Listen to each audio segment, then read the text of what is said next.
Srochniga tezroq keling aka. Srochniga juda ham zo'r mashina topib qo'ydim. Qanaqa mashina edi? BYD Song Pro chempioni. Akalar, adashmasam salonda 334 million so'm turadi. Yana bitta ko'rib qo'yasizlar. U degani taxminan 27 mingdan oshiq bo'ladi. Zo'r narxga topib qo'ydim. Taxmin qilib turing va like bosib qo'ying. 2024-yil. Kraskalari absolutni toza. Bu gibrid bo'ladi. 1200 km umumiy zapas xod, 71 km mana tokda yuradi deb texpasportgacha urib qo'ygan. 4 ta yangi baloni, tonirovka ruxsatnomalari, beskilchoy do'stlargacha bor. 360 kamera. Menimcha 360 dan ham baland anaqa ko'rsatib berish qobiliyati. Mashina juda ham ideal holatda ekan.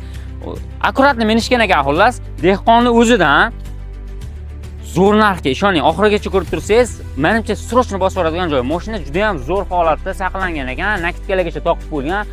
Salonni ko'rishingiz mumkin. Elektropaket, o'rindiqlar, panorama tomlar, tonirovka ruxsatnomalarigacha 7 oy bor ekan. Xullas, rangi oq jemchug.